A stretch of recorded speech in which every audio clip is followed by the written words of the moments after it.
Imagine the deepest silence, not the silence of a quiet room, nor the hushed whisper of a forest at dawn, but the profound, absolute stillness that existed before sound itself, before light, before time, before anything we could possibly comprehend. This is the silence that preceded everything, an endless void stretching into an unimaginable beyond. Then, in an instant beyond time, that silence was shattered. Not by an explosion in space, but by the very explosion of space itself. A singularity, infinitely dense and hot, began to expand, not into something, but as the very fabric of existence. This was the Big Bang, the fiery genesis of everything that ever was, is, and ever will be. A moment so cataclysmic, so unfathomably energetic, that its echo still whispers across billions of light years, a cosmic memory imprinted on the very fabric of reality.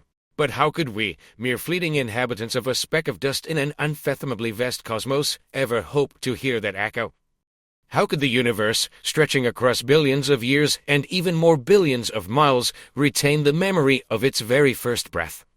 This is a journey not just through space, but through time itself, back to the dawn of everything, to listen to the universe's most ancient song.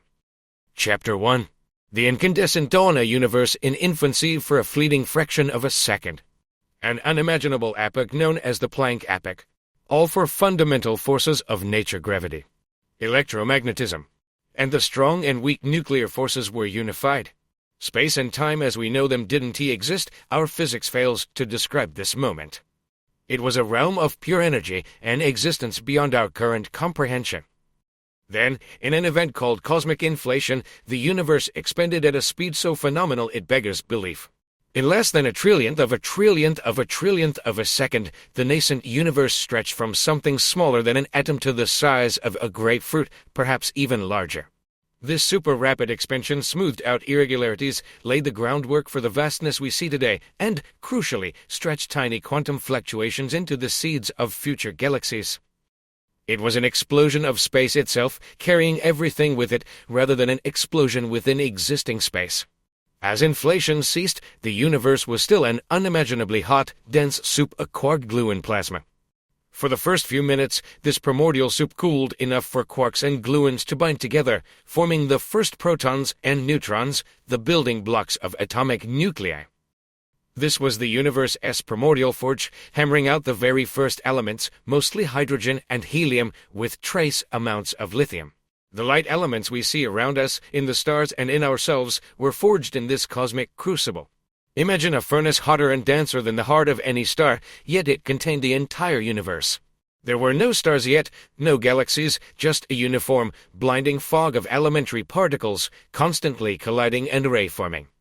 This early universe was a maelstrom of energy and matter, a dynamic, incandescent realm where light particles, photons, were constantly scattering off free electrons, preventing any light from traveling freely. It was a brilliant, fiery fog, a universe utterly opaque, a universe without shadows or transparency. The very concept of looking out was meaningless, as light cold and tea escaped this primordial soup. It was a universe bursting with creation, yet cloaked in its own intense luminosity, unable to reveal its incandescent glory. Chapter 2. The Great Unveiling. From fog to transparency. For the next 380 years, the universe continued to expand and cool. This period is often called the Dark Ages of the universe, not because it was literally dark, but because it was devoid of stars and galaxies.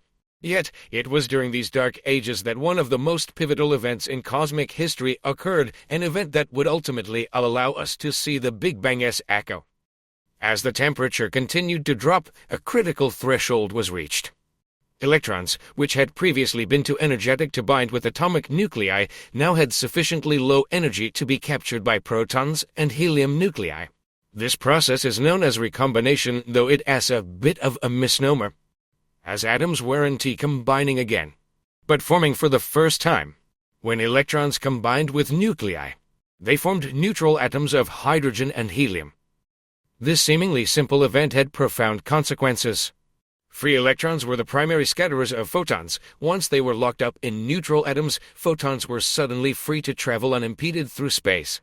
The universe, which had been an opaque, brilliant fog, became transparent. Light, for the first time, could escape, streaming outwards in every direction. This event released an enormous burst of light, a flash that still permeates the universe today. This ancient light, stretched and cooled by the universe's continuous expansion over billions of years, is what we now detect as the cosmic microwave background (CM) radiation. It is the afterglow of the Big Bang, the oldest light in the universe. Chapter 3. Decoding the Whisper, the Cosmic Microwave Background. The discovery of the cosmic microwave background radiation is one of the most accidental and profound scientific breakthroughs of the 20th century. In 1964, two American radio astronomers, Arno Panzias and Robert Wilson, working at Bell Labs in New Jersey, were trying to calibrate a new horn antenna designed for satellite communication. No matter where they pointed their antenna, no matter how much they cleaned out the pigeon droppings from inside it, which they initially suspected was the source of interference, they kept detecting a persistent, low-level, uniform hiss or noise coming from every direction in the sky. It was completely isotropic, meaning it had the same intensity regardless of where they looked. They were baffled. Unbeknownst to them, just a few miles away at Princeton University, a team of physicists led by Robert Dicke was independently theorizing about the existence of leftover radiation from the Big Bang and were preparing to build an antenna to search for it. When Panzias and Wilson finally connected with the Princeton team, the pieces of the puzzle clicked into place.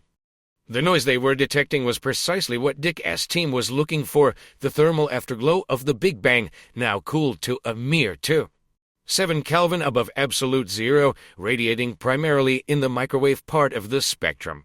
This accidental discovery earned Panzias and Wilson the Nobel Prize in Physics in 1978. But the CM is far more than Chapter 4. From Echo to Galaxies, the End of the Dark Ages. The revelation of the CM as tiny temperature fluctuations solved a major cosmological puzzle. Where did all the structure in the universe come from? If the early universe was perfectly uniform, how did galaxies and galaxy clusters, separated by vast cosmic voids, ever form? The answer lay in those subtle ripples, the infinitesimal overdensities and underdensities captured in the CM. These slightly denser regions, tiny gravitational wells, began to slowly attract more matter as the universe continued to expand and cool. For hundreds of millions of years after the CM burst forth, the universe was dominated by neutral hydrogen and helium gas, with no stars or active galaxies to illuminate it. This truly was the cosmic dark ages, a silent, featureless expanse growing ever larger, filled with cold, dark gas. But gravity, though weak, is relentless. Over vast stretches of cosmic time, the slight overdensities in the primordial gas, enhanced by the mysterious gravitational pull of dark matter, a substance that interacts only through gravity and constitutes about 27% of the universe's mass, began to collapse. Dark matter provided the gravitational scaffolding, the invisible framework upon which ordinary matter could accumulate. Without dark matter, the expansion of the universe would have been too rapid, and the gravitational pull of ordinary matter too weak to form structures as large as galaxies in the time available. Around 400 million years after the Big Bang, the first stars began to ignite within these collapsing gas clouds. These were truly colossal stars, far more massive and luminous than our Sun, living short, intense lives. Their fierce ultraviolet radiation began to ionize the neutral hydrogen gas around them, clearing out the fog and ushering in the epoch of reionization. This was the moment the universe truly became transparent again, now filled with the brilliant glow of the very first celestial beacons. These first stars congregated into the first galaxies, tiny progenitors of the magnificent spirals and ellipticals we observe today. Over billions of years, these nascent galaxies merged, collided, and grew, forming the intricate cosmic web of galaxies, clusters, and superclusters that defines the large-scale structure of our universe. The quiet, even distribution of the early universe, as revealed by the CM, eventually gave rise to the spectacular, clumpy, and vibrant cosmos we inhabit. The echo of the Big Bang, those infinitesimal ripples, thus became the blueprint for everything we see in the night sky. The universe remembers our place in the ancient hum. The cosmic microwave background is not merely a scientific curiosity, it is a profound connection to our cosmic origins. It is not a historical artifact locked away in a museum, it is an ever-present hum, a whisper that pervades every corner of the universe, including the very space you occupy right now. A tiny fraction of the snow you see on an old analog television screen or the static you might hear on an untuned radio is actually leftover radiation from the Big Bang. You are literally listening to the birth of the universe. This continuous echo offers a deep sense of perspective. It reminds us of the universe's immense age and scale, and the intricate, elegant processes that unfolded over billions of years to create conditions hospitable for life, for stars, for galaxies, and for conscious beings capable of contemplating it all. The fact that we can detect and decipher this ancient message speaks to the extraordinary power of human ingenuity and our relentless quest to understand our place in the grand cosmic narrative. The CM also provides powerful insights into the future of the universe. By studying its properties, scientists can refine models of cosmic expansion and ultimately predict the universe's fate, whether it will continue to expand indefinitely, eventually cooling into a desolate expanse, or if some unknown force might halt or even reverse its growth. In its subtle, all-encompassing presence, the cosmic microwave background serves as a humbling reminder of our transient existence within an eternal unfolding. It tells us that we are not separate from the universe but intrinsically connected to its very beginning. Every atom in our bodies, every star in our galaxy, every distant cluster of galaxies is a product of that initial cosmic effervescence. We are literally made of star stuff, formed from the same primordial soup whose echoes we now hear. The universe, in its boundless expanse and its silent, persistent hum, remembers its birth. And by listening to that echo, by decoding its ancient whispers, we too remember. We connect with the fundamental truth of our existence, realizing that in the vast, mysterious, and endlessly expanding cosmos, we are both incredibly small and profoundly significant.